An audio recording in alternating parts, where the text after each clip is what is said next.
Okay, I'll just do this. Good afternoon. This is Dr. David A. Paget. This is week one of the Atlanta Metropolitan State College Faculty GIS Workshop. So here is the workshop outline again, and that's my bio is there. You can call this number. You can call anytime, and I mean that.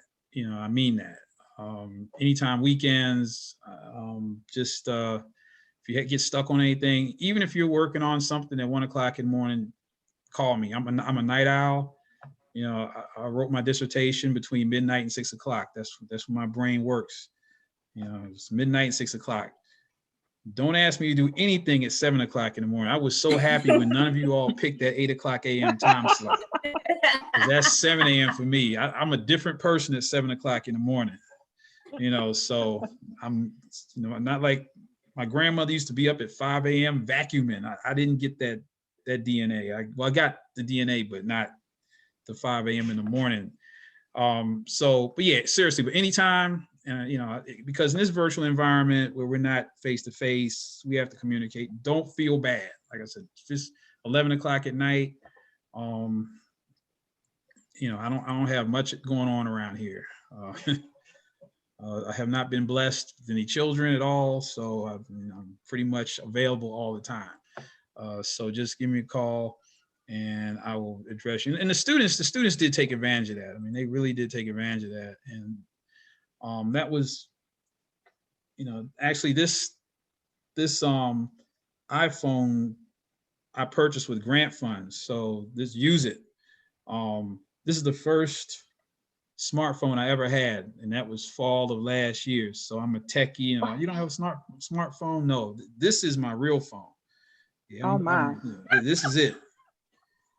Dr. Paget, are you? I'm saying the 80s are, the early 90s are calling. Like, no, can't track me. Can't track me on this. I can't be tracked on this. I see. I got some questions. I'm gonna save my questions.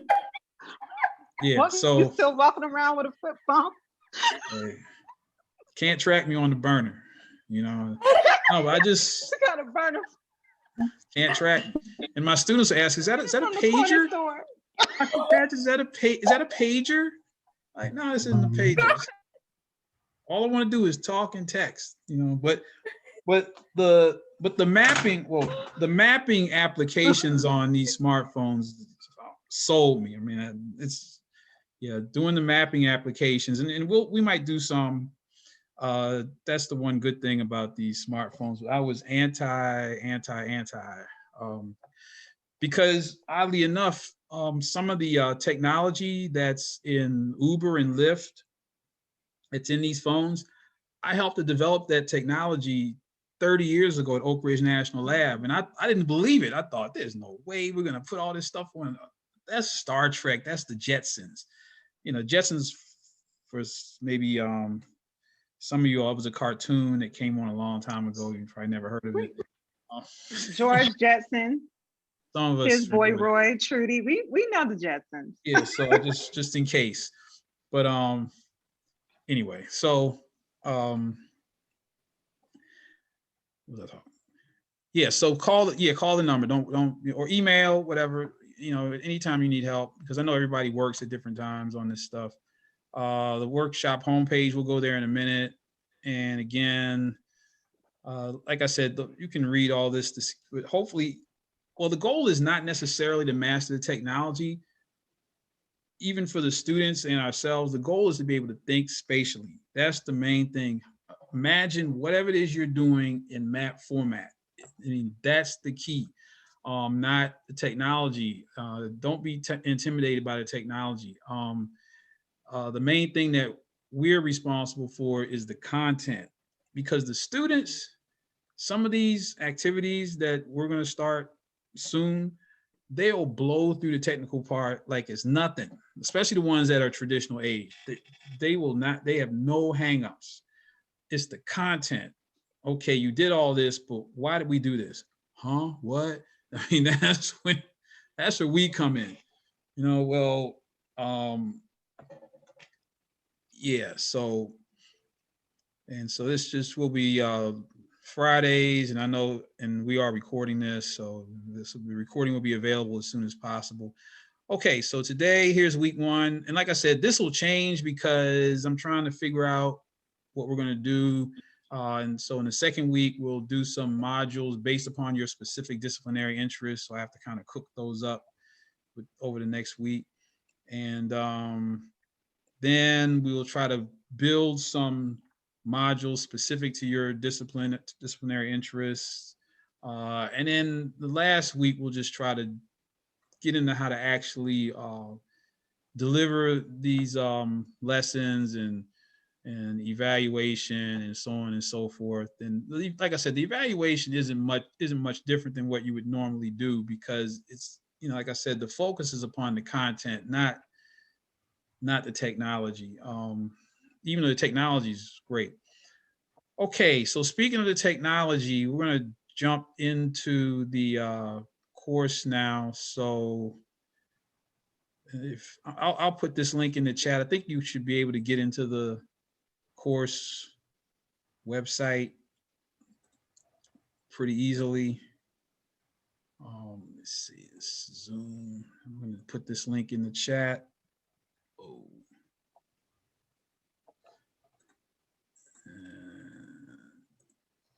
So in the chat is a link to the course page, and I'm going to bring it up on my screen. And here it is. So just let me know when you all get here. I think I'm not in student view yet. So try to have the same view that you all have. So just let me know when everybody is into the course. I've kind of put a couple of things here, and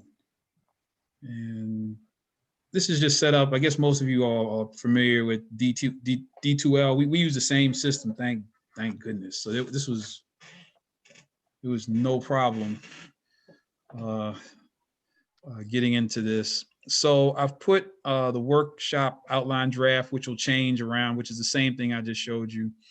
That's the Zoom link for today. Well, we're here. So the first exercise is going to be kind of an icebreaker exercise. It'll get us, one of the goals is for each of us to have a free ArcGIS Online public account today. So and that's the one good thing about ArcGIS Online, is that it's absolutely free, and the students can still do some very basic things that are somewhat, they can even do some advanced things, not really, really, really advanced, but somewhat advanced. So so this is, yes, I'm in student mode. So if you go here, and if I get ahead, just slow me down. Just say, hey, Dr. Paget, you're behind, or can you go back and do that again? Like I said, we're just going to be very informal. And so here's the exercise. So so this is an icebreaker that you can do in any class. And you might have to tweak it a little bit because, and we might have to do some tweaks here. So this is an exercise. Can everybody see that? Everybody see what's on the screen? I just want to make sure, you know how it is in Zoom. Anyway, we won't be dealing with this anyway, but so this is an icebreaker assignment that you can do in any class, and you can tweak it any way that you want. And so I teach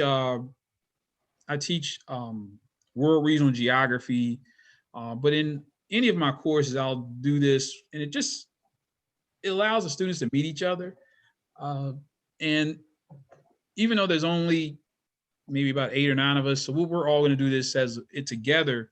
But oftentimes I break the students up into groups, and then they complete this. So if you will, if you can just each download this onto your hard drive, this Word document, and then and we'll just walk right right through it. So the first step is just going to be to set up an Environmental Systems Research Institute. ESRI is the world's largest producer of geographic information systems software. And so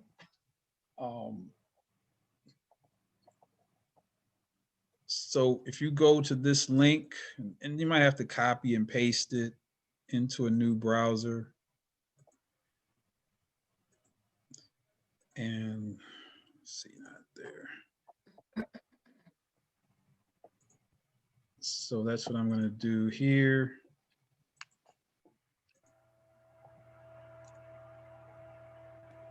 And so did this work for everybody? Did you go just right here to create an ArcGIS public account? Did that work for everybody? You just copy and paste it, or maybe if you click on a link, sometimes when you click on a link in a Word document, strange things happen. But this is what you should see. Just create an ArcGIS public account, and it's completely free of charge. What I'm hoping to do, though, is get permission to be an administrator for the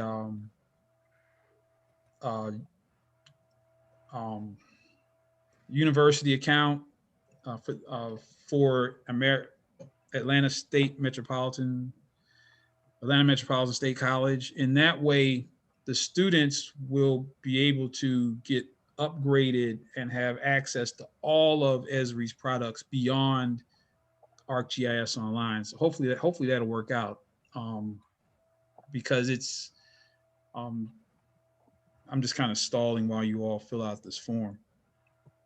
This should be pretty straightforward. So, and again, this is completely free of charge. Free account. You can do, and you, as you will see, the students can do lots of things. Later on, we're going to use the story map template. And again, the story map is a way to tell stories through map format. There's been significant growth in GIS applications in humanities. In fact, I'm part of a whole group called, Mapping in the Humanities, which is a Nashville-based group. There's people from Meharry, Tennessee State, Vanderbilt that are all part of it, but mostly people who are in humanities fields. History, a lot of historians are using this software prolifically. I don't know if I didn't hear anybody mention political science, but this year last year was supposed to be the census year. I guess it still was a census year. Everything got slowed down, obviously, due to the pandemic. But with the census comes voter district or voting district map redrawing every 10 years. And so obviously, given what has happened in the past year with these elections and the upcoming midterm elections, it's going to be literally a battle to redraw these voting districts, especially here in the South. With now certain political viewpoints are already engaging in what some would call voter suppression tactics. I guess being in Georgia, you all are no stranger to that madness. But part of voter suppression is drawing voting district lines so that certain people can get elected and certain people cannot. So again, I'm just stalling. Has anybody not been able to set up an account yet? Just raise your hand. I've not been able to, Dr. Paget. Who was that? I can't see everybody. That's Kokila. That's Kokila. I see the agenda. You weren't able to get to this screen? Yeah, I'm on the agenda, but where do I click on to see okay, if you're here, let me go all the way back. So on the agenda and in the chat is the link to the course page. Got it. And then over here where it says GIS exercise 1, if you click there, Okay, I'm sorry. I didn't go there. you'll download Sorry. the Okay. icebreaker exercise, which is this. And then like I said, I would advise you to copy and paste this link into a new browser. And when you do that, you'll get the, you should get this page, and then you do the usual, first, last name, email, whatever, and then yet another password for you to remember. Got it. Yeah, I agree. So then once it's a pretty easy setup. There's nothing really complicated about that.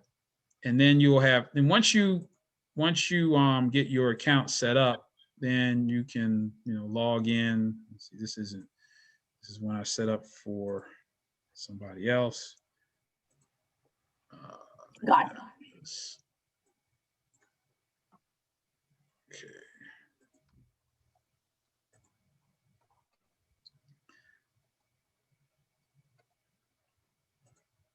Yeah, once you get it set up, then you can just log in. Yep. I got an error. I was trying to, I had an ArcGIS account before. Oh, yeah. Is there an option? Did you forget your password? I know that happens to me every day is a new password for something. Yeah, let's see. Yeah, now you all's page might look different from mine. Oh, maybe I should. Let me see. Maybe did yours look? Anyone's look anything like this? Because I have another account that I can log into that might look a little. This logs into my Tennessee State University. I'm just gonna try it again. Give me a second. I've logged in and I've registered, but mine didn't look like that. It has like welcome, his learn by doing, his explore. All right, yeah. Let's see, yours might look more. Oh wait. Oh. So I got the start a free trial page. Oh no, don't do that. Don't do that. No. That only lasts 21 days. Okay. So yeah, maybe you always look something like this, Yes. maybe. Okay. It's like that, see. yes. All right. Yeah, you should. Okay, let me make sure you have no faculty member left behind. So okay, yeah, that's what I meant. If you are getting something other than, I guess, so if you, like I said, if you take this and then copy it and then open up another browser like that and then paste that link right into the browser window and hit enter, it should take you straight to this. If you click on it in that Word document, it who knows what might happen. All that code confuses it. But if you copy the link directly into a new browser, you should get this, which then you just fill this out, and then the rest should be pretty simple.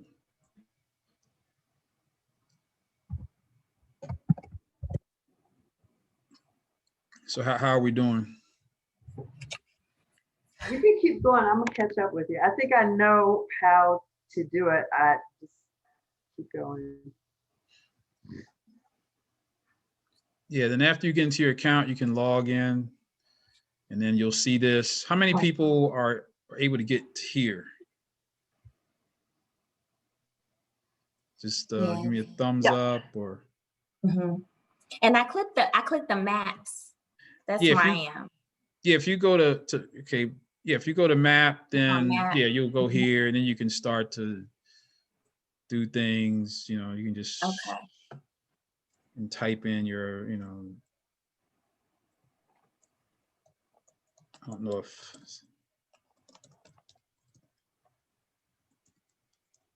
Oh, there it is. You can go right to campus, boom. And that's usually the first thing people do is type their address in. And there you are, right there, off of Metropolitan Highway. And change the base map to air imagery or something. You can kind of see what the campus looks like, or looked like it whenever they took this aerial image. Okay, so I will see what time is it. Okay, well, we got plenty of time.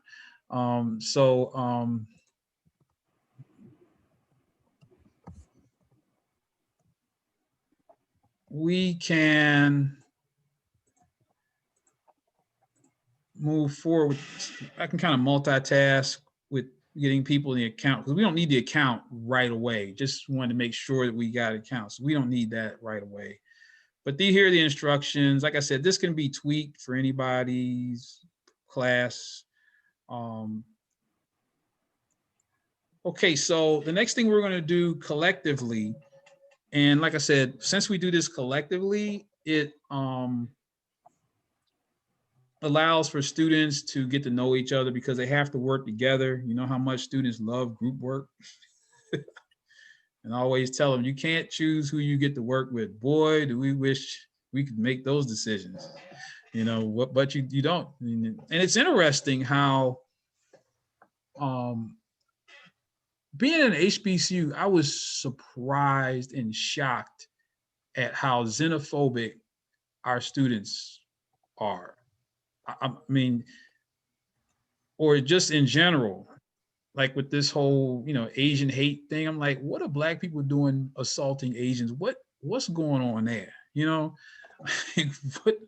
Where have you been the last 400 years? You're going to beat up people because anyway, but but it's real. I mean, even at Tennessee State University, very xenophobic. And so when they're working in groups, they're like, oh, well, so-and-so, I don't know, she's not a Christian. I'm like, well, look, hey, you got to keep your eyes on the prize. This is, you have to learn how to work with everybody, even people that are left-handed. I'm left-handed. You don't want to work with me now? I couldn't make that decision. So here's what we're going to do. I'm going to show you in the course page where this shared spreadsheet is, but I'm going to, just to save time, I'm going to also put it in the chat. And so this is the link to the shared database. So the database is just an Excel spreadsheet that's in, anyway, it's in a Google Sheets format. So we're gonna go here, and oh man, all of this. So go here and then go to open with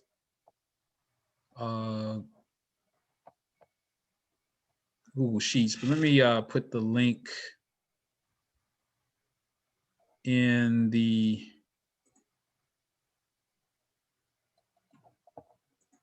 chat so that we can just go right to it. And let's see, go to the chat. So this is the shared spreadsheet. And so this is part of the icebreaker activity. So I just put the link to the shared spreadsheet in the chat. And then once you open it up, everybody should have editor's access to this spreadsheet. So I'm going to pretend that I'm in the workshop, not pretend I'm in the workshop. So again, now the way that I would do this differently for students is, of course, they put their name here, their major, and then in this third column, I ask them, what are your career goals? And so, especially for the freshmen, and you probably get the same types of students who they just happen to be in college. My grandmama went to TSU, my mom went to TSU, now I'm here. I don't know why. it's funny. So you get students like that. Then you get some that have everything planned out. They know exactly where they're going to go to. They're going to get their master's in endocrinology, and then they're going to go to such and such medical school. You know, some of them have everything planned out, and then some of them are just like, and so at this point, I'll just tell them, look, if you're undecided about your major, just put undecided. Don't feel, a lot of them are ashamed and they're embarrassed because they have, you know, they're surrounded by these students who seem to have it all together. And I'm like, no. A lot of these students, they might be a sociology major today. Next week, they'll be majoring in education. Next year, they might be majoring in, you know, who knows? I mean, you know, we all probably had that experience. I started out in engineering, and then I got an internship in engineering, and I said, I don't want to do this. I absolutely don't want to be an engineer. No offense to any engineers. I knew right away that I don't understand this. I don't want to ever do nothing like this. I don't care how much they pay me. I don't want to be an engineer. But you know, but it happens. Change my major. So that's the only tweak I would make for students here. But for us, major discipline, whatever that is. And then what workshop goals, try to keep it as brief as possible, but you're not constrained. As a matter of fact, I probably should, I probably can't, I'll just widen this out. I forgot to format that to wrap text. GIS experience. So what you're doing, I'm going too fast. This part of the exercise also teaches students about database management. And I don't know about your students, but I'd say very few of my students have ever used Excel as freshmen, as first year students. And so I'm sure most of you all know that one of the main skills, one of the top 5 skills for any discipline that employers look for in college graduates is the ability to manage a database, just to be able to manage an Excel database. It's a very, and so that's one really good thing about geographic information systems is that you have to build the database in order to do anything. Okay, thanks for coming, Dr. Moultrie. Hopefully I'll get the recording up as soon as possible. So are you all able to get into, I think I saw one, let's see, I guess that's the anonymous cheater. So, so everybody should have access to this spreadsheet. You can just type in, the main thing that I tell my students is just don't type over one of your classmates' information.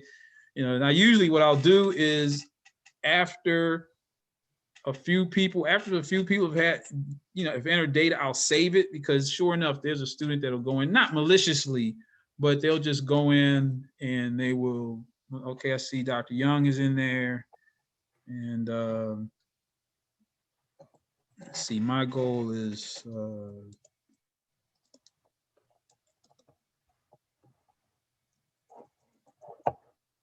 let's see.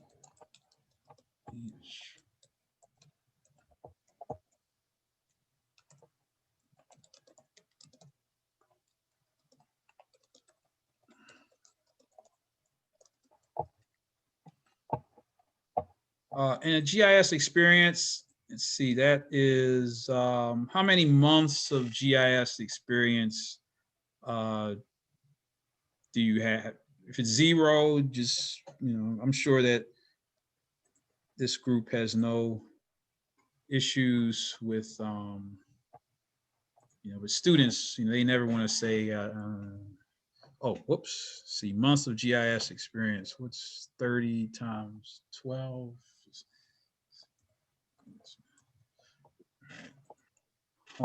Oh, so we'll see how these hometowns work out. But this is, again, a really good opportunity to get students to share. Tennessee State University, we get students from all over the world, basically, but mostly from major cities. And so when I put them in the groups, Okay, so we're filling out. So after everybody fills out to field E, then we'll just wait there, and then we'll try to, move at the same pace. Okay, let's see you all. Agree you all in there. Okay, here's there we go. Dr. Ravi. So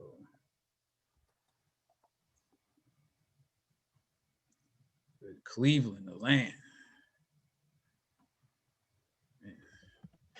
Yeah, I spent one year in Cleveland. That winter, that did it for me. Let me get up out of here. I live in the South on purpose, and I lived in California on that one purpose. winter, that was it. I said, y'all. I mean, people like in Atlanta, in Nashville, but here in Nashville, they'll cancel schools on a snow prediction. Mm-hmm. On a prediction, looks like it's gonna. All schools are out. And in Cleveland, it was snow. It snowed every day. Nobody said anything. Nothing. Unless it snowed. Wind chill. Yeah, if it snowed about. Wind chill factor has to be, I think, -10 in order for the school to be canceled. And snow, like it was nothing for us growing up to go to school in a foot of snow, at least a foot of snow. And the snow didn't go away. Like if it snows here, like last year, yeah, I think last year we got a foot of snow on a Saturday. By Monday, it was gone. The next day, it was 50 degrees, 60 degrees on Sunday. By Monday, it was 70 degrees Fahrenheit. No more snow. Cleveland, that snow it snowed in May. Anyway. It snowed in May. The first, this year, which has done it before, but this year, my friends were like, they had to turn the furnace back on in May because they had flurries and it was freezing. I was like, this is why I do not mess with y'all until June. After June, I'm not going. I can't do it. Yeah, that one winter, that did it for me. Okay, so for under GIS experience, I should have mentioned this. Yeah, that should be, and this is another good thing for database management. I probably should have said it. Just keep this as a number cell as opposed to a text cell. And I see we have people working ahead. That's just fine, but okay, so we have honor students in here. Those honor students, they always, and that's fine, except for one thing, is that when we get to population, I really want students to use and this is really an abbreviated version of what I would normally assign. But with every field in the normal assignment, they have a specified source because these students are quick to Google. They think Google, if they got Google, they know everything now. And I'm like, no, you don't, because they Googled. And I tell them, I said, everybody in here Google the population of Nashville and let's see how many answers we get, right? And it'll be, because you can't verify those sources. So I have them all go use a verifiable source like the census. So they go to the census site so that everybody gets their data from the same place and we're not just Googling it. And it just the Google, I don't know, Google rehabilitation is difficult for our students. They just, and then all you have to ask them is, where did you get that from? Huh? What? But they learn right away because I make them do presentations and I invite everybody I know to the presentations. Like everybody, just come on, y'all. Just well, you're gonna invite all these people to our presentations? I'm like, well, yes. The good thing is some of the students, when they do presentations really well, they've been offered internships and jobs on the spot by somebody in the audience that I know who works somewhere. They say, that was a good presentation. Who's that student? I've got an internship position. Tell him or her, send me a resume today. And so that's why I don't invite people to class to intimidate you and scare you. And no, I want you to be open to opportunities because of, you know, you're able to use this technology. Okay, so when you get to the census site, if you go to Explore Data, then Explore Data Main, click there, and then you'll just have to scroll down to Quick Facts. And then when you hit this Quick Facts button, and this is where all of the good information is. So now everybody's getting their information from the same verifiable source, which is the census. And then if I type Baltimore in here, and you get Baltimore, Maryland, Baltimore City, Maryland, specifically, because at least in Maryland, at least in Baltimore, we're not inclusive within in one county. So I have to go to Baltimore City. And then there's the population, 593,490, 593,490, 593. Yeah, so I just like for all, you know, I really emphasize to the students to, let me see now. Oh, now I see Dr. Now this is interesting, and it depends upon the class or, you know, or how it's going. So, you know, Dr. Ravi has Chennai, India. Even though the title of this exercise is North American Hometown Geography. So in some cases, if I have students who are from outside the United States, sometimes I'll just have them use Nashville, unless there are several, you know, because the thing about it, the only problem is, let's see, well, where is it? Yeah, I guess except for the census data, obviously. So yeah, Dr. Rob, you can just we'll be international. We're trying Thank you. I'll look for a reliable population source. Shall I?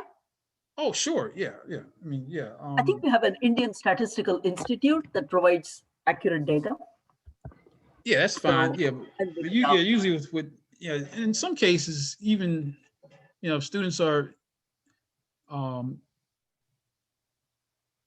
yeah, because I think we did this exercise. I had one student who was I can't remember where he was from in China. But I had him use, actually he was in Atlanta.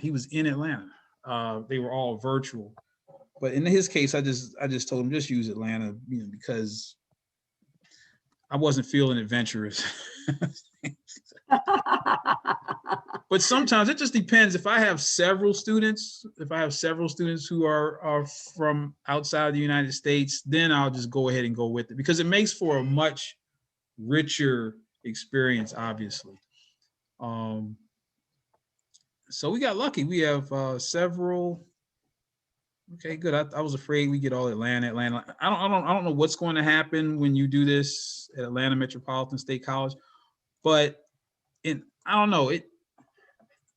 What I usually do is, let's say everybody's from Nashville, I get a lot of Nashville people. Then I'll ask, okay, where's your mother from? Okay, where's your grandmother from? Once you get past 3 generations, eventually somebody's not going to be from Nashville.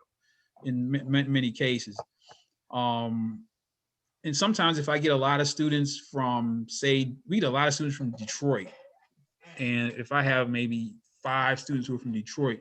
Now, if I ask them, where's your grandmother from, 9 chances out of 10, it's not going to be Detroit. Maybe we're getting the great grandmothers now with the Great Migration.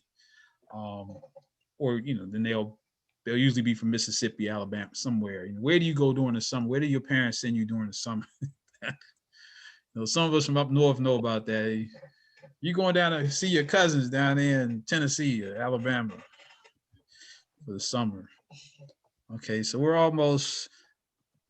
so we're feeling nice. So, and this is, like I said, I usually have students in groups of 5 do this, and then you'll see. Oh, let's see. It's 12 months there. Yeah. So I wanted the field D to be numeric for a reason. You'll see in a moment. Field F is, of course, going to be numeric. And then we'll get to latitude and longitude. Well, we'll get to, well, okay. Well, let's just go to latitude and longitude now. Notice that latitude and longitude, hometown city, significant landmark. This way, you know, everybody will have a neutral point. Some students are quick to put their well, really their mama's house on the map. Like, no, we don't want to do that. We want to have someplace else. But sometimes I'll say, put your high school on the map or something else. Or the only time that I really want them to approximate their home is when we start doing food desert mapping and things like that.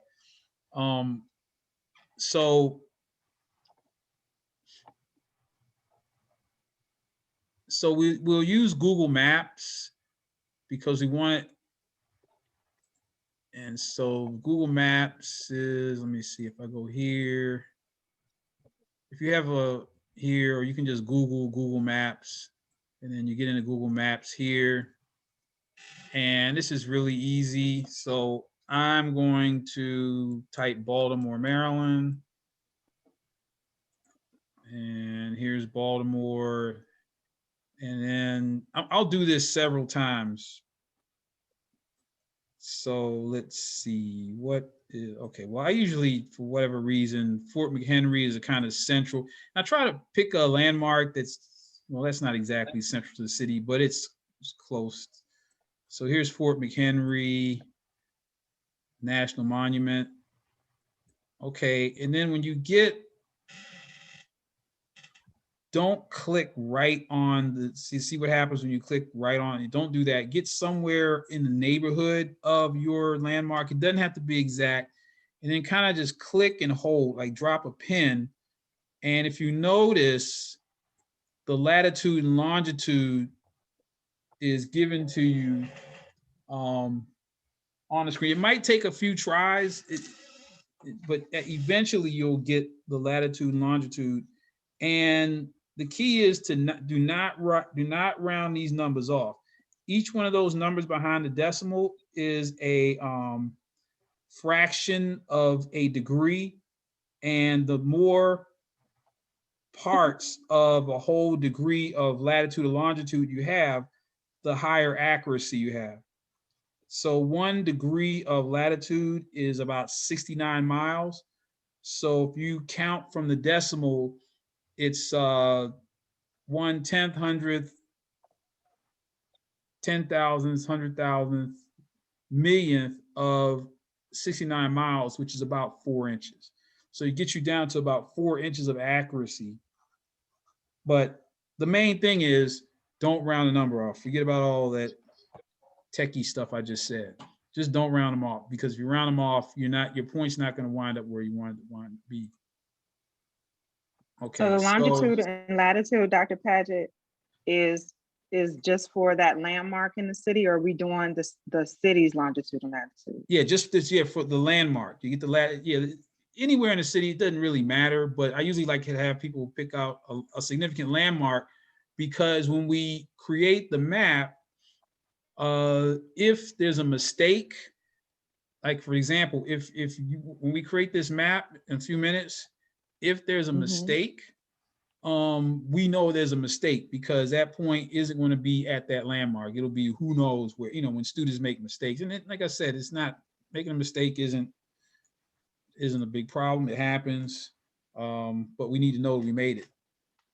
Base map are you using, Dr. Paget? For just locating the landmark? Oh, just go to Google Maps. That's fine. In a different browser? Yeah, well, if you I'll go to Google Maps. If you go to Google, then up here in the corner, if you click there in Google Apps, then you'll see maps right there. And then when you open that up, then you'll just, like I said, just type in your hometown. Got it. And it'll zoom. Okay, got it. Okay, yeah. So let's see. So we're getting our city populations and like I said, oh, and also in the Western hemisphere where we are, longitude is a negative number. If that number is wrong, that point will end up on the other side of the world, literally. Dr. Paget? Yes. I put in, this is Kokila, I put in the, I go to Google Map and I wanted to get the latitude information from one location. I'm clicking on it, but I'm not, what should I do to get the latitude information? Yeah, I'll show you again. Yeah, like I said, it's a little tricky. Can you see the screen? 1 second, I'll get to the screen. Yeah. Okay, so this is my landmark, Fort McHenry National Monument in Baltimore. So you kind of have to get it on the screen. So you don't click right on here because it'll see what happens. If you get somewhere around it and then click and hold down your right mouse button, you should. Okay. Can you see that? Yeah, it's a little, a little tricky, but after a couple tries, you should get it. Got it. Yeah, so remember your longitude is a negative number.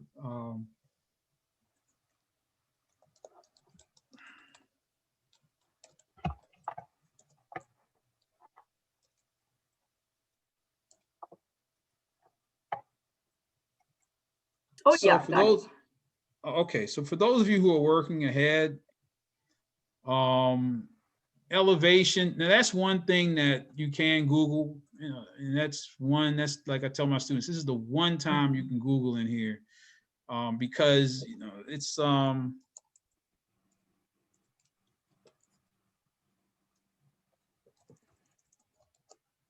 going to do Baltimore elevation,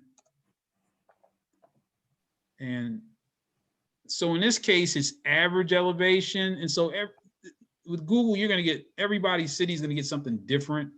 And so it's 0 to 480 feet. So of course the average elevation would be 240 feet. And then again, no, just 240 or whatever number, no FT, no apostrophes. The only thing that should go into a number cell is a number.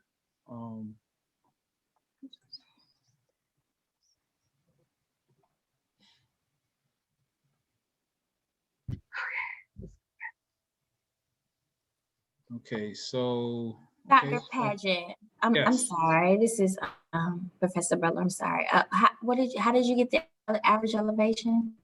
Yeah, you can just Google your hometown. Just Google Okay.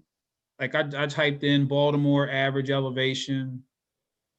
Okay. Or Baltimore elevation. And like I said, everybody's going to get something different. For Baltimore, I got a range from 0, which is sea level, to 480 feet, which is the max. So I took 240 as the average. Some of you all will get an average elevation, like I said, because this is the one number that really doesn't have to be exact at all. But it's still interesting, as you'll see on the map when we start to compare the elevation of different cities. Oh, hello, Dr. Crawford. Are you rounding these numbers off, or was that just? Oh wait. Who? Whoa. Yeah. Yeah, Dr. Ravi, your latitude and longitude should be in. Yeah, latitude should be in.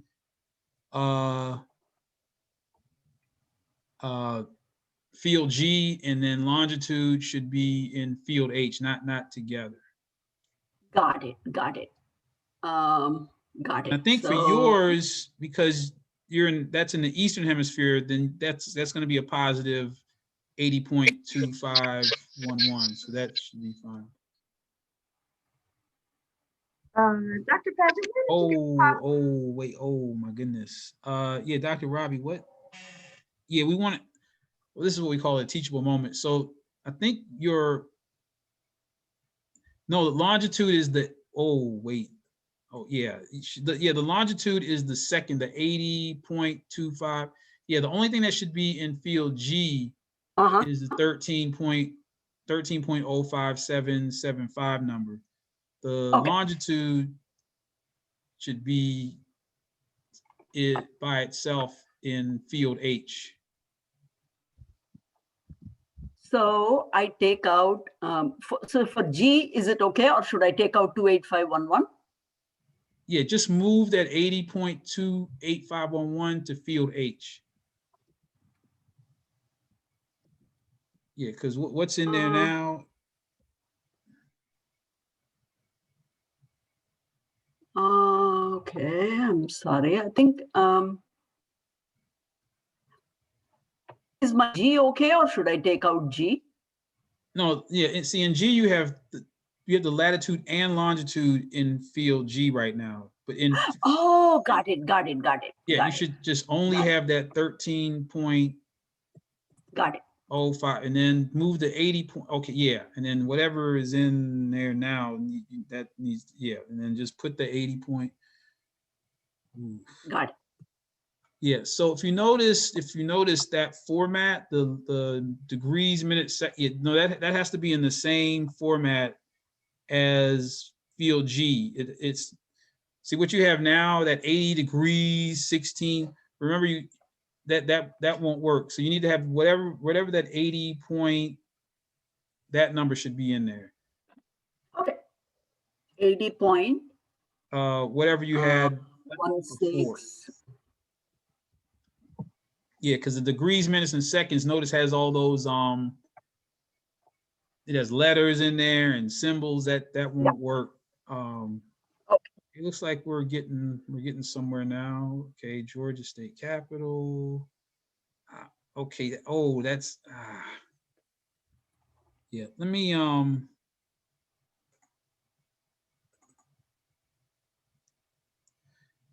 yeah, see, Dr. Robbie, that's still, now that's in, it's in decimal degrees, but it's in, wait a minute, maybe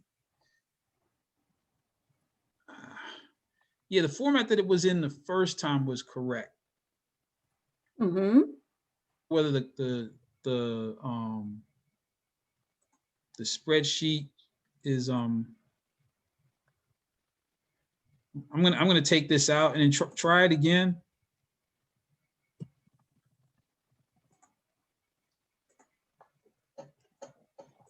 Okay, so what the,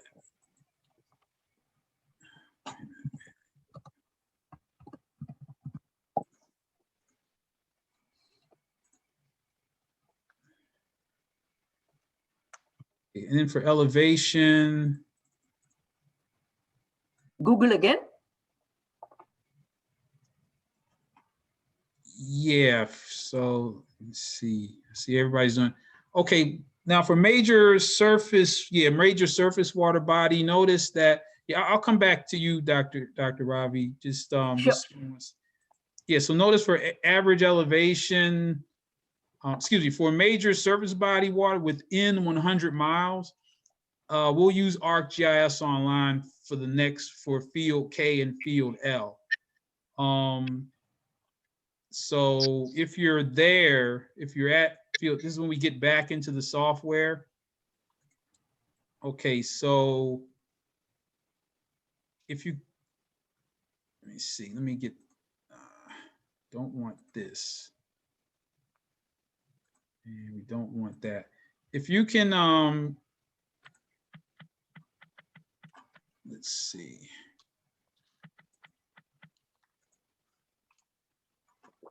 So when you first log in to your ArcGIS Online account, it probably looks like this. Then you want to go to Map. And then, let's see, you might be able to just,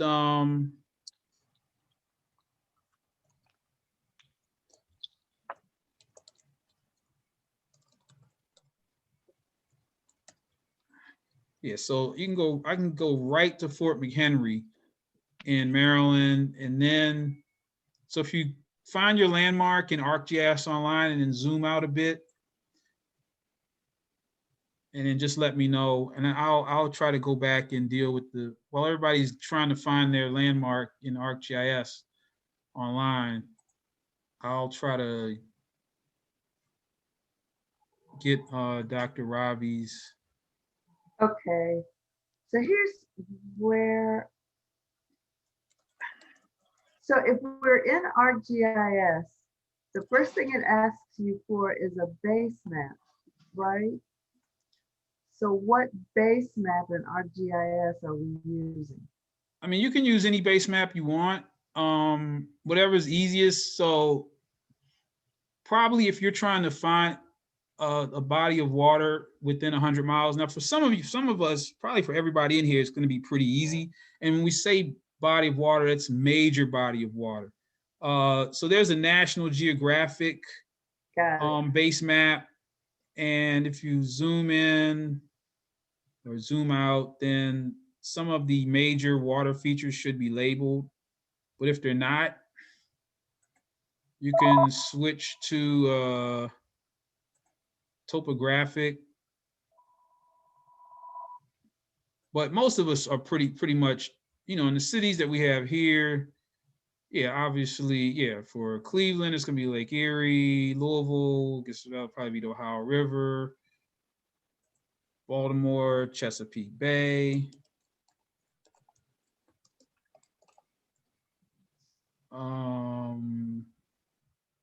Greensboro, that one, I don't know. That could be, who knows. So let me just, okay, let me just use Greensboro, North Carolina as an example of one that might not be obvious. Okay, let me just stop here. Just, I'm probably getting too far ahead. Let me just do a check. Looks like everybody's. I couldn't, where did you get your population from? Oh, that came from the census. So if you go to, let me go all the way back to the census site. So if you go to census.gov, then explore data, then slide over to explore data main, click on that, and then just scroll down to quick facts. And it's really easy from here. Click on quick facts and then type in Greensboro, North Carolina, Greensboro City. And then there's the population, 296,710. Even though it says 2019 population estimate, that's fine. Because the American Community Survey collects data for cities between the census periods. So we don't have to wait 10 years to get population data. And again, it is an estimate, but it works for whatever we need. So does that work? I'm gonna wait. I'm catching up with you. Go to New Brunswick. Okay, I've still got to fix this longitude for Marina Beach. So, okay. Well, I'm going to use Greensboro, North Carolina as an example of, and even Atlanta, Georgia might not be an obvious, like what's the major, well, I'll use Atlanta since you all are in Atlanta. Okay, so let's say, what is the major body of water for Atlanta, Georgia? And when I say major, I mean major. So one question that might come to mind is Atlanta within 100 miles of the Atlantic Ocean? And so, well, obviously not, but maybe not. Maybe it might not be obvious to everyone. So here's where we use the measure tool. So I'm going to zoom out a bit, shift my map over, click on the measure tool, go here, change this to miles. Just click on Atlanta, not necessarily right on the landmark, and then drag. Well, obviously Atlanta isn't within 100 miles of the Atlantic Ocean, so we have to look for something closer. So I'm going to zoom in. And again,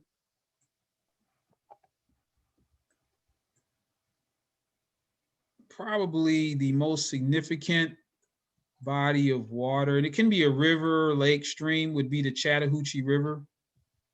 And that's obviously within 100 miles of Atlanta. And we'll just have to pick that. I think there's a lake up here somewhere. What's this lake? Is this Altoona Lake? That could be another choice.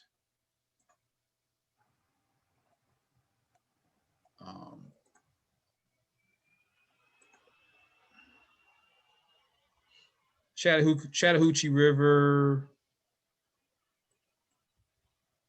is probably the most significant body of water I can think of.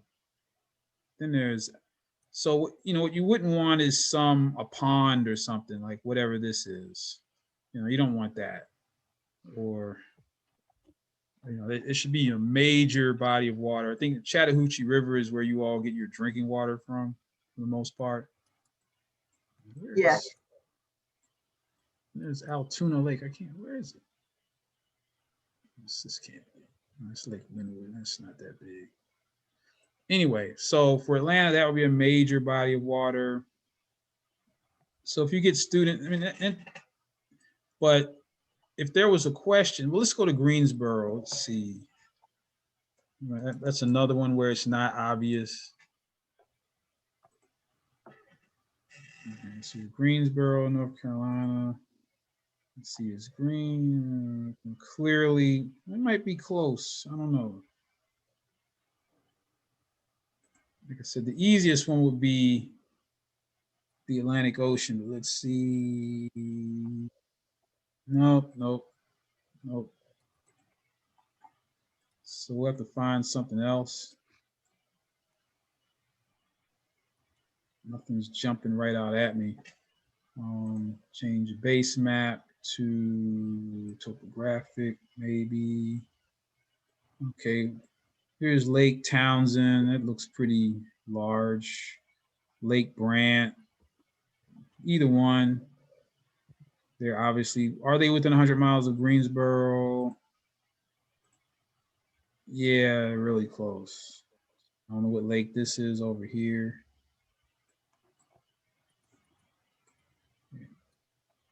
Oak Hollow Reservoir. So there are plenty of choices. High Point Lake. So there are plenty of choices for Greensboro. Yeah, so not every city is going to have some significant body of water nearby. Oh, so again.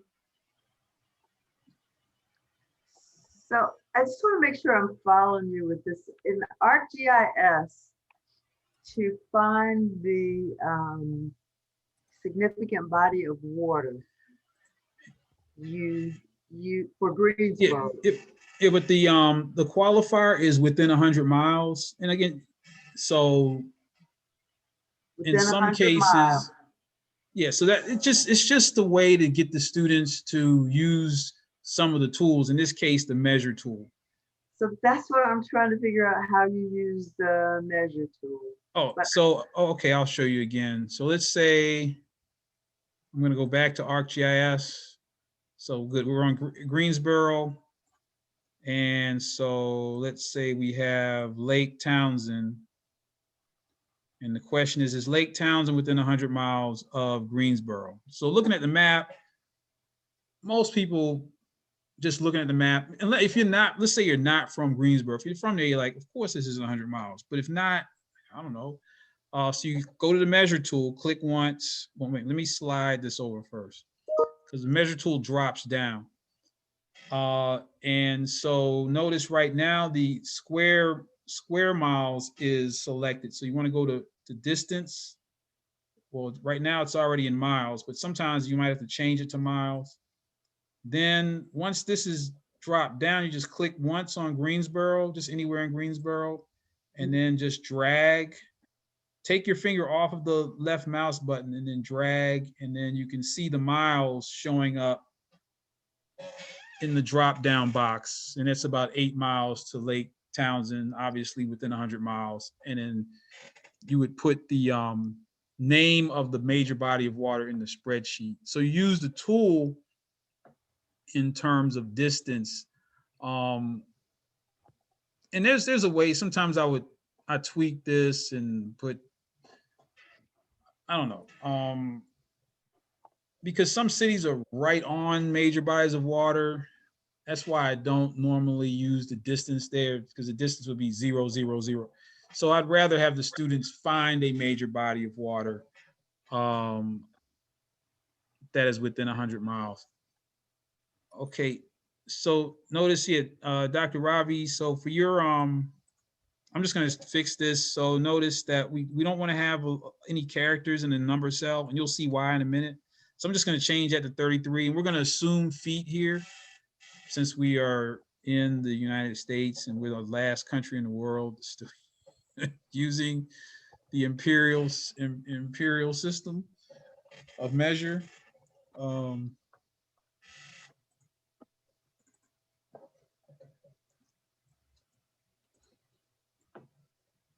Got it.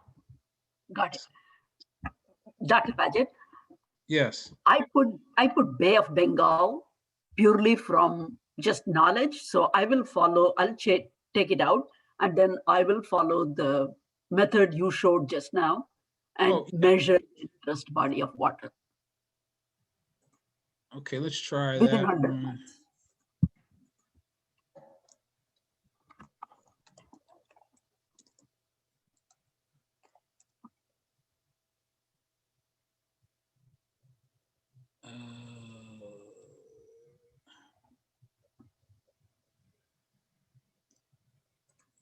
CHNAI.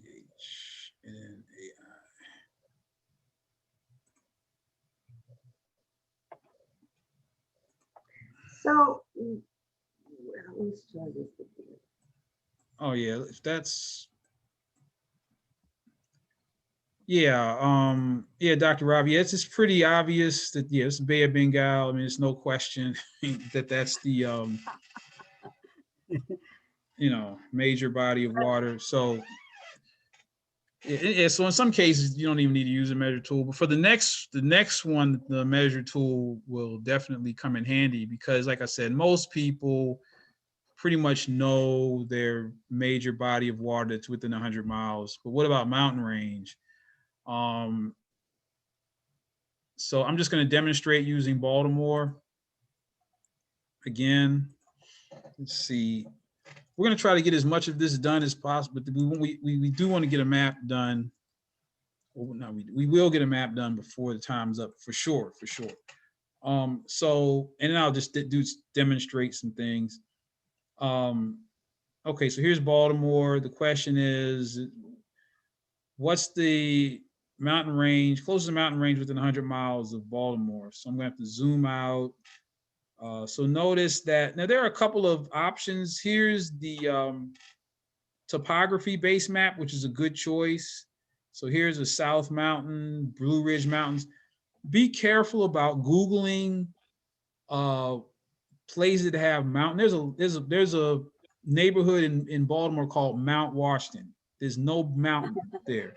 But a lot of students will do that. They'll hear of some mount this, mount that in their city, and they'll think that's a mountain, and no. So let's see. So I've got South Mountain, Blue Ridge Mountains. And so the question is, what's the closest mountain range? And so I have to be really careful. There's a Catoctin Mountain. That looks like it's the closest mountain range. So again, measure miles, just anywhere in Baltimore. So 42 miles, looks like Catoctin Mountain is the closest. Let me just make sure. Let me go north. No, there's nothing up there. What's that? There are the Poconos. I think the Poconos are farther. No, Poconos aren't showing up. I know there's somewhere, but let's just say Catoctin Mountains.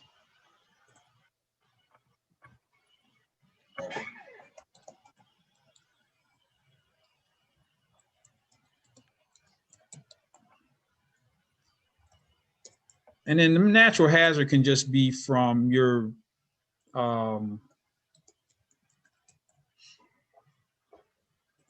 you know, just from your own base of knowledge, you don't have to look that up or anything, or if you really don't know, you can Google it.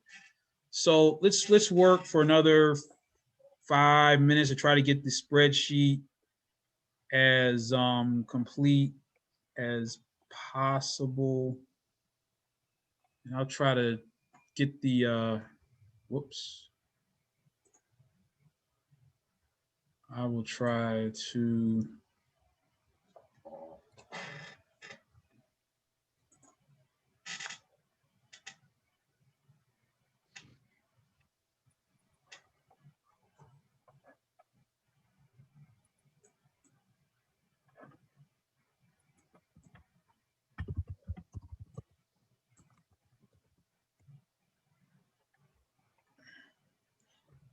to a Dr. Paget, how do we get the topographic view in GIS? Oh, you just go to base map and you have Mhm. and then there's topographic Okay. right there. And you give like lots Okay, of thank yeah. you. Oops. 8285.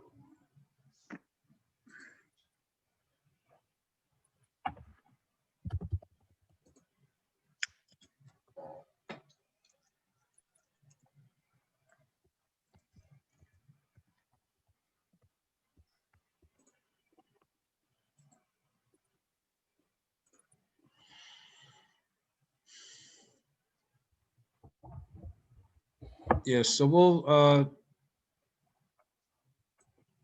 okay.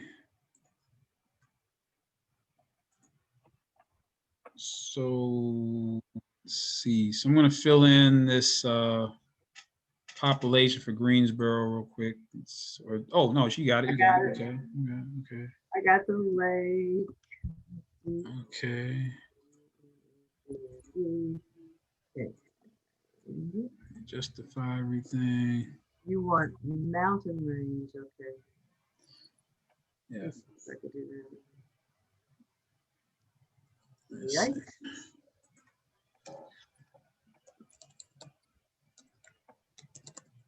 I think I'm right. It's gonna be Cleveland.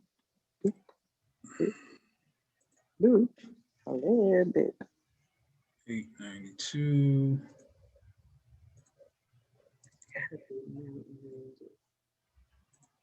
All right, so we're getting there. So let's see.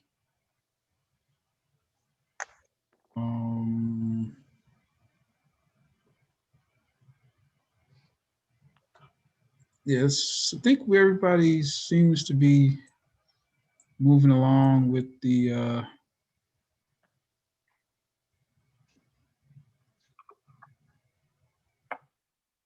yeah, I'm glad we just got a good distribution of cities. Been to all of them. Been to Louisville, been to definitely Greensboro, Atlanta, Cleveland. Haven't been to Chennai. Oh, Dr. Pageant, you said Louisville. That is awesome. Most Yeah, people say Louis. Most people say Louisville, but only natives say Louisville. So yeah, I to went. hear you say that. Yeah, I went to Western Kentucky University, and yeah, my girlfriend, I had the whole time I was there was from Louisville. She went to Iroquois High School, Yes. which is in the hood.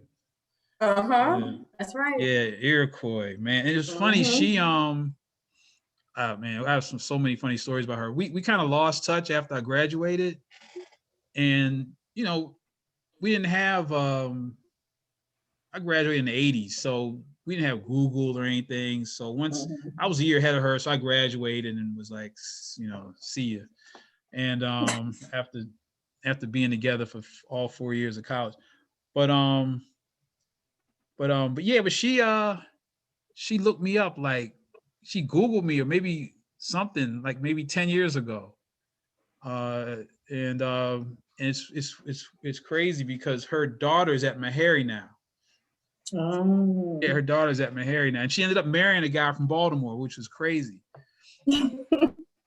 And then she But the funniest thing was her daughter came to interview with Meharry, and she came down on the Greyhound bus. And so she talked about how her mother talked about how when we were dating in college, how much her mother loved riding a Greyhound. I was like, what? But it turned out that when I graduated, I moved to California, and I wanted her to come visit me when I was in California. And she said she wasn't getting on no airplanes. Those things be falling out the sky. They be falling out the sky. And so she rode. And this was back in the days when the Greyhound bus was the dog, not these Wi-Fi, air conditioning, no Yeah. smoking things that they got now. This is back when you could smoke on the bus. They would give criminals a one-way ticket to get on the Greyhound bus. And if you were on the Greyhound for more than a day, whatever you wore, you just threw it away because they could smoke. You just smell like an ashtray when you got off the bus. But she rode Greyhound for 3 days from Louisville to Sacramento, California. Wow. And that cured her fear of flying right there. But Yeah. but she didn't want her daughter to drive from Louisville to Nashville by herself. So she sold her on this. Oh, I used to love riding Greyhound to go see David. We was there. I said, your mother's gonna kill me, but that's a lie. You're just telling you that to get on the Greyhound bus. Yeah, I've been to Louisville a lot. Okay. Yeah. I can tell by the way you pronounce it. You're really, I think you're the first person that I've heard that's not from there to pronounce it as though they're from there. Yeah, I used to. Yeah, and a lot of the students at Western were from the Ville, you know. Mm-hmm. Oh man. But that Muhammad Ali Museum is great. It's just fascinating. Yeah. Mm-hmm. Okay, I think we've I think we have the most important stuff. So what I'm going to do is kind of demo the next steps, which are really easy, really easy. So you can see the instructions. I usually have students enter the data, and after at least 10 of them enter the data, and it gets the students to engage and share in a collective effort, which we've done now. And this is blah blah. These are just instructions, and you've already done. So now the next step is to go from the spreadsheet to the map. So I'm just going to demonstrate it, and then I'll come back. So the first thing to do is to save this file.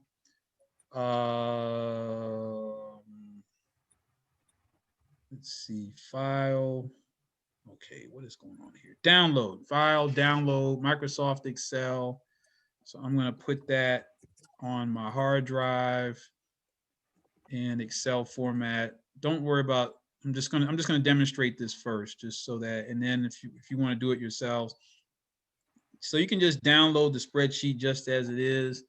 File, save as. I'm going to put this in my Atlanta Metropolitan State College.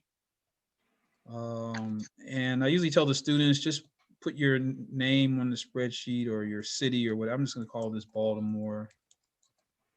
No, wait, no, that's not right. Atlanta Metropolitan State College Demo 1. That's what I'm going to call it because it's a demo.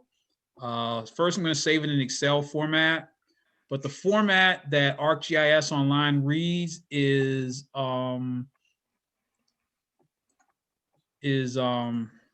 CSV. So I'm going to do is save it again. Go here, save as type. Change it from Microsoft Excel to CSV, comma delimited. Now, what's going to happen is you're going to get all kinds of crazy error messages. Don't worry about that. Just yes, whatever. Because what's happening is it's going from a multi-sheet database to a single sheet database. Don't worry about that. So then when you save it, same thing. It's going to just yes, whatever. Yes, yes. Okay. So now that you have it saved in CSV format, the rest is a piece of cake. Now you go to ArcGIS. I'm going to zoom out because we have a wide range of geography. I'm going to zoom all the way out. Now I'm going to go to add layer from file. This is all in the instructions. Choose file. Now I'm going to look for that file I just created here. It is North American Hometown Geography Map Spreadsheet, AMCS Demo 1. Click there, open, import layer, and don't worry about that. Okay, and then then I'm just going to go to done, and then bring the legend up, and you'll see the point symbols by each person's name in the class, and everybody did a good job. All the points are on the map. There's no points that have shown up somewhere if they don't belong. Atlanta. And then when you click on each point, notice that you get the data that for each individual in the class. And so that's the power of geographic information systems. And then here's that Paget guide, and over here in Chennai. Okay, so one of the things that we can do, and like I said, I'm just going to demonstrate this. And like I said, there are many, many ways that you can use this, but this is just a good icebreaker for the students, gets them into the software, gets them working in a group. And you, like I said, you can tweak it for whatever your class happens to be. If you're in health science, maybe the landmark could be a hospital. What hospital were you, if you were born in the hospital, you know? Or it could be something else, or where's your favorite literary landmark in your city, or where's your favorite movie festival, movie theater. I said movie festival because normally Dr.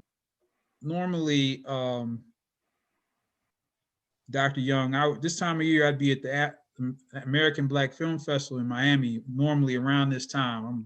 I'm hurting, right? But they moved it to November, so Miami, November, but then, you know, we'll see what happens. But that's usually where I am. Anyway, forget about that. Here's what we can do. We can go to content. Like I said, we'll go through this later on, but we go to content. Here's why we have to keep our number cells clean, because when we go here, then we can say, well, let's let's compare the populations of these cities. We're here, and then notice the symbology changes. Wait a minute. Okay, something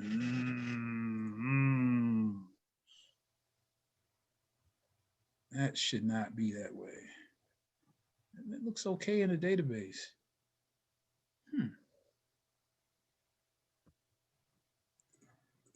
And this also teaches students about database management, because your map is only as good as your data. Now, I don't know what's going on with the data in this population field, but something's off, but we can fix that. But let's go to another field that hopefully will work. Let's go to elevation. Elevation might work. I don't know, I don't understand. Okay, let's go to elevation. Hopefully elevation will behave. Okay, that's what was supposed to happen. All right, we go to done. And then notice that we get symbols that represent the elevation of each city. And so here's Atlanta, that has the highest elevation, which is 1,050 feet above sea level. And then the lowest elevation appears to be Chennai at only, 33 feet above sea level.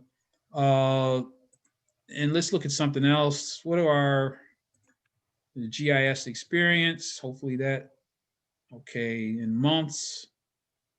And so we can go back to the legend, and I'm kind of an outlier, obviously. But you can see the comparative GIS experience amongst those in the class. You know, of course, I'm 30 years, and then we got 12 months, 6 months. So that's why when we have number cells, they have to be clean. Something happened with that population field. We can go back and fix it. I don't know what happened with that, but we can always go back and fix it. So whoops, that's the outline. So you can just if you just give, we'll just take maybe 5 more minutes. I know it's Friday. It just take 5 more minutes. So if you could just, what I just did, very important. Hit this save button and save your map. And I'll call it, that's very important. Don't close this up and then come back and where'd my map go? Atlanta Metropolitan College, GIS, faculty.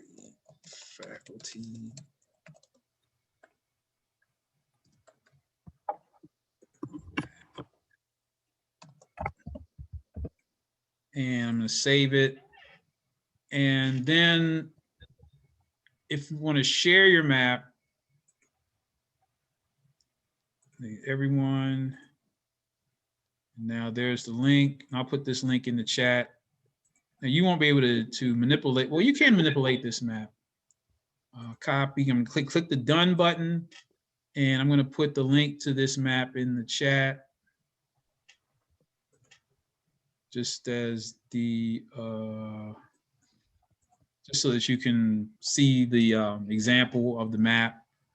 Of course, you won't be able to really, you can manipulate it. You can change the base map. You can change the appearance. You can change the symbols. You can do a lot of the things that I'm doing right now. You just won't be able to add anything to the map, to my map, but you can add stuff to your map. So I just wanted to demonstrate that, and it is recorded. But like I said, all you have to do is download the database and then upload it to the map, and then you have a map. And then that's it. Was there anybody able to successfully do that? Pull the map into your own? Yeah. So again, the steps are, so you're here. So everybody has worked together to build this database. And it has enough information in it, it doesn't have to be perfect. And then go to File, Download. Download it as Microsoft Excel first to your hard drive. And then there it is. Come on. Make it editable. This thing is being stubborn. Let me do this, okay. And then once you get it into this format, so now it saves as Excel, then go to File. Okay, let me do that again. All right. The Zoom stuff is getting in the way of my buttons, okay? File, Download, Microsoft Excel. Okay, that's on your hard drive. Then, come on. Okay, got it. Then make it editable. Go to File, Save As, and then see here where it says Save As Type. Drop that menu down. Save it as a CSV file. And then once you save it as a CSV file, and like I said, it'll give you all these weird error messages. Just hit OK, yes, whatever. And when you close it, it'll do the same thing. Just yes. Then when you go to ArcGIS, go to add layer from File, choose File, and then you'll see the file that you created, the CSV file, and then you just import the layer. We'll just select it, import the layer, we'll open, then import layer, and then there you go. Now notice I have it in mind twice, so which is something that you could do, because now that I have 2 different layers, you have not only the in this case the GIS experience data, you also have the names of the individual match. But that's just how you pull the spreadsheet into the map. And all those instructions are in the instructions. So just what I just did is right here, spreadsheet, save it as CSV, add, and then it pops into the map. And then all the machinations of fooling with the manipulating the points, that'll take a little bit of time. By the time we get through with this workshop, you'll know how to do some of the basic changes, but really don't worry about that. The students will figure that out in no time. No time. You know, I mean, you don't even have to show them anything about, once you show them the program, they'll figure it out. I mean, just don't worry about that. I mean, don't be intimidated by feeling as if the students know more than you do about the software, because they will. But like I said, some of the nuances as to why, why are we doing this? Or why would we want to have this? Or you might toss out a question, or like I said, this assignment, the way that I did it, is obviously very much geared towards someone who's interested in geography, but you could have a map of major movie settings. I mean, I could help you do. I mean, one of the things, a game I play with myself, is at the beginning of almost every movie, there's a skyline scene, and I try to guess what city it is based upon the skyline. And I know most skylines. Some of them, like Atlanta's obvious, LA's obvious, Detroit's obvious. But if they had a film made in, say, well, in Washington, D.C. is obvious, but a lot of movies are made in like Baton Rouge, Louisiana. And it's very difficult. Sometimes I get fooled. Almost 90% of the time, I can figure out the city where a film is made.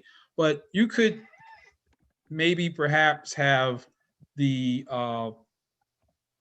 cities that were the locations of major literary works or major authors, Zora Neale Hurston, Eatonville, Florida, or Mm-hmm. and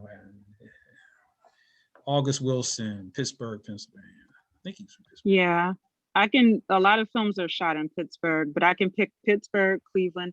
I can tell just based on geography when things are shot in Western Pennsylvania, when they're shot in West Virginia, and when they're shot in Cleveland, Ohio, because I grew up in both places.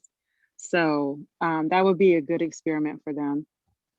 And also mapping historical sites, because I like to integrate a lot of history into my film assignments. And this year they had to learn, they had to film a monologue from August Wilson's play, Seven Guitars. So we always talk about those things. So this is a dumb question. So where do we view the recording? How do we view the recording? I'm going to take the recording and upload it to my YouTube page and just send it out via email. Okay. I'll just send the link out as soon as possible. Okay. I saw, I did not know that August Wilson wrote Ma Rainey's Black Bottom, because I thought all his plays were set in Pittsburgh. I had no idea till the end of the movie. I was like, what? Yeah, that's one of his famous plays, but most of his plays are set in Pittsburgh. His best friend, he and his best friend helped to start Kuntu Writers Workshop at the University of Pittsburgh. Rob Penny, who was a great playwright, his best friend was my mentor as a young adult. And so I got to meet August Wilson several times, and it's Pittsburgh, so it's really small. My grandmother grew up with him because most of the Black population was centered in the Hill District, where most of his plays take place. So she grew up with him. I know his nieces. I mean, that's kind of how Pittsburgh is. So it's a small town feel, but it's a city, so. Yeah, I've been in Pittsburgh. Okay, Dr. Ravi, search tool. And if you go here, don't know if you can see the screen, and there it is. Just type and then goes right to it. Yeah, so the search bar is here. So you can type in most landmarks, cities, whatever, and it acts almost exactly like Google Maps. And there's Thanks, Dr. Mary, Paget. the beach. Once I get in there, after I got in there, I was struggling to find the Saint. I know by recall there is a mountain nearby, but I was just trying to see if there is a search tool. Another search tool. that might. What's the name of the mountain? St. Thomas Mount. St. Thomas Mount. Thomas Mount. Yeah. Let's see. Yeah, that's the one. Okay. Yeah, I don't know if that's a mountain. Yeah, that might be yeah, I don't think that's a mountain. Well, definitely not a mountain. Yeah, it's too close. Yeah, so usually what you'd have to, whoa. Okay, that was interesting. Am I still here? Yeah. Okay. Yeah, I think I had a surge here. Comcast. I think I paid the bill. What's going on? Yeah, usually you just have to search by just visual inspection. So there's those are hills. I don't know. Maybe that's. Yeah, that would be a hill. That would be a hill where you were right now a minute ago. Tirupati. Yeah. Yeah, because the eastern and western Ghats are. I guess those could be. It could be a mountain. It's Sri Lanka. Mountain Sri Lanka. There's the high. There's no mountain label. But then, like I said, change the base map, terrain with labels. There might be something. Oh, that's good. I'll do that. Thank you. That was a good one. Yeah. So I mean, I don't know. I mean, mountain. Yeah, except the Western Ghats, Eastern and Western Ghats. I guess with that. Let's see, what's the elevation? Oh, they have it in meters. So that's 1,400 meters. That's almost a mile up. It's almost, well, yeah. So if it's 1,600 meters is a mile. So 14, yeah, that's like 5,000. That's about 5,000 feet. So that might be, I would think that would be a mountain, pretty much.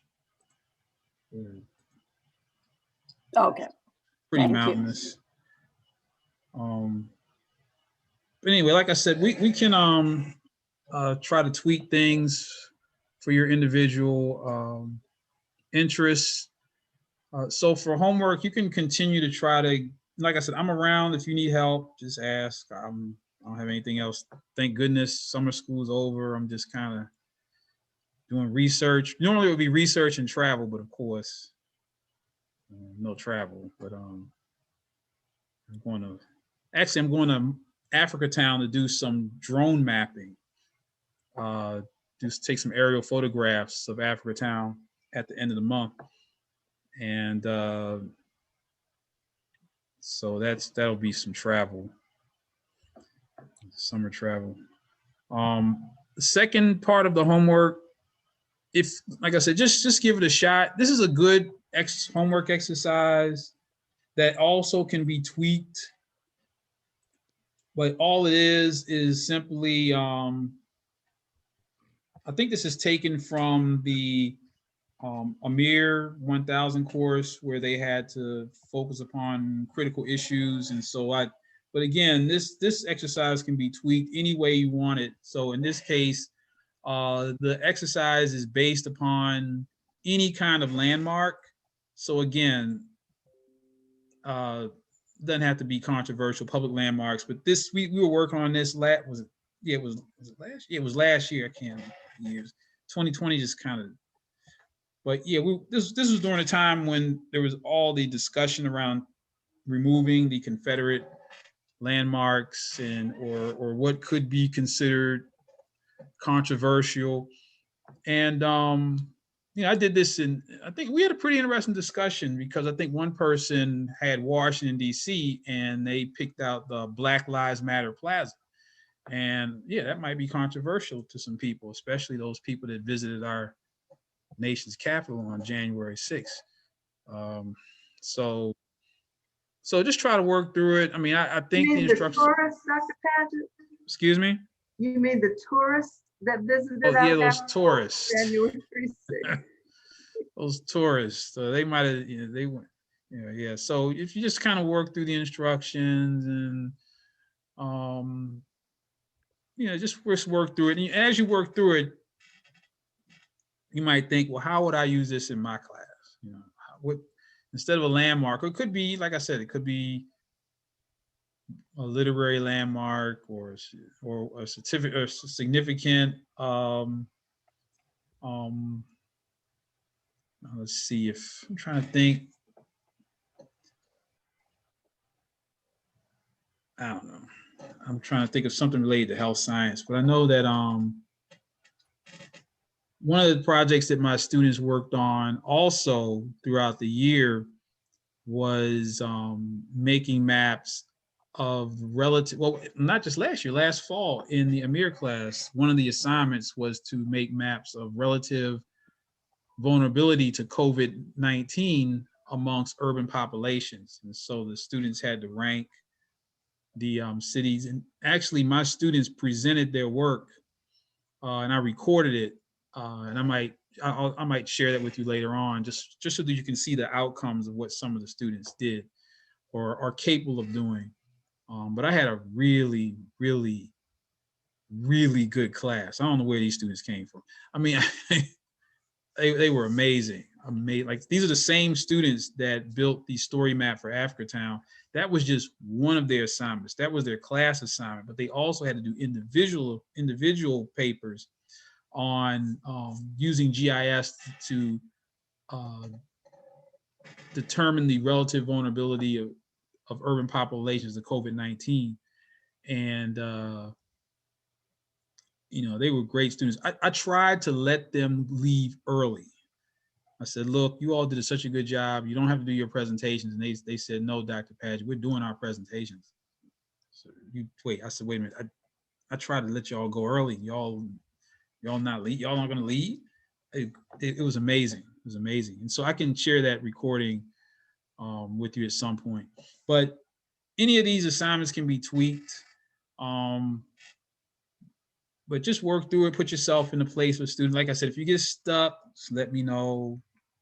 Whenever it is, I'll be around. Yes. I'm probably one of the novices here, but so how do we get to those instructions on DTL? Yeah, it's so if you're in the is it on the agenda? Yeah, if you're at the course, notice, can you see this? There's GIS exercise 1. That's the one we're working on now. Then there's homework exercise 1. And so you click there, and then here it is, open it up, download it. Got it. And then if this was a class, of course, then you would submit it, you then select it, whatever. And you can upload it if you feel like, if you get it done, if you want to or not, if you really want to go fully into student mode. Okay. So that's, so it's just, and I think, I'll email out the link to the course again. I put it in the chat. It's in the chat, the link to the course itself, but I can email it out again. But that's where everything is. The course on D2L. I just didn't know how to find the assignment. Yeah, everything's here. I've got to run, guys. I've got another, regrettably, I have another meeting. So, oh man.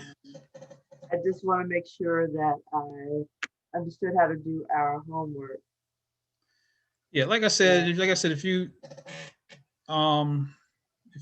get stuck, just let me know. I'll be around. Call you at 2 o'clock this morning. I might be up. I might be up. maybe. What are we doing? I don't know what we're doing today. Well, the NCAA championships track meet is getting ready to come on. Let's see, what time is it? Make sure I don't miss that. But other than that, I mean, things are pretty open here.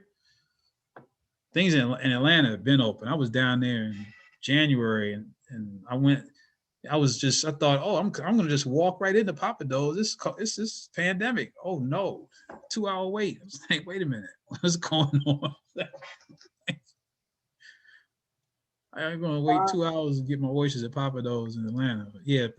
But we just opened up here maybe about 3 weeks ago. So it's so does anyone have any? You got to slip them. Some money, Dr. Paget, at the door. That's the secret. No, you know what Papados Hey, I'm has. just saying. No, but they have an app now. See, now that I have this phone, they have an app where you can get in line using the app, Oh, the okay. Papados app. Yeah, you can get in line. So you can be like nowhere near Papados, and they'll say there's 80 people in front of you, right? And then you get on the app, and when it gets down to about 10 people, then you can drive there, sit in the parking lot, and when they call you, you just walk in. It's really, and I think it was mostly for social distancing to keep from having everybody stand in the lobby at the same time. But so I'm a convert. I'm a convert. This has brought me in. All right, thank you. Bye, guys. So does anyone have any other questions at this time? So, will there be a detailed homework checklist? A detailed homework checklist? Like, I mean, so our task for when we return next Friday. Oh yeah, just to let me share my screen again. Just to finish up exercise 1 and try to get as far as you can through homework exercise 1. This is GIS exercise 1, and this is homework exercise 1. I like the pop of color on the right. I might try that myself. That'll work. Okay, Yeah, that'll so work. That's defined enough. I didn't see it in the calendar. And then next week we'll try to work through I'll try to find some more subject matter specific exercises if I don't come up with one myself. Like I said, I just wanted to get everybody's background before moving into the next stage. And then I'll do a brief presentation on some of the community-based mapping work that I've done or am doing, and maybe share some videos of some of the things that my students have done now that we kind of have a feel for what we can do with the software. But like I said, this exercise is like a really good icebreaker at the beginning of the semester or whenever, just to get the students to get to know each other, work in groups, get their account set up all at once, and then they're ready to go for the rest of the semester. All good.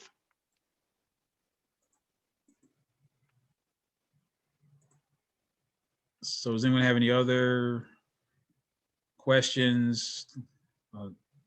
Yeah, sorry we took Julio Jones from y'all. I mean, hey, y'all had him for some good years.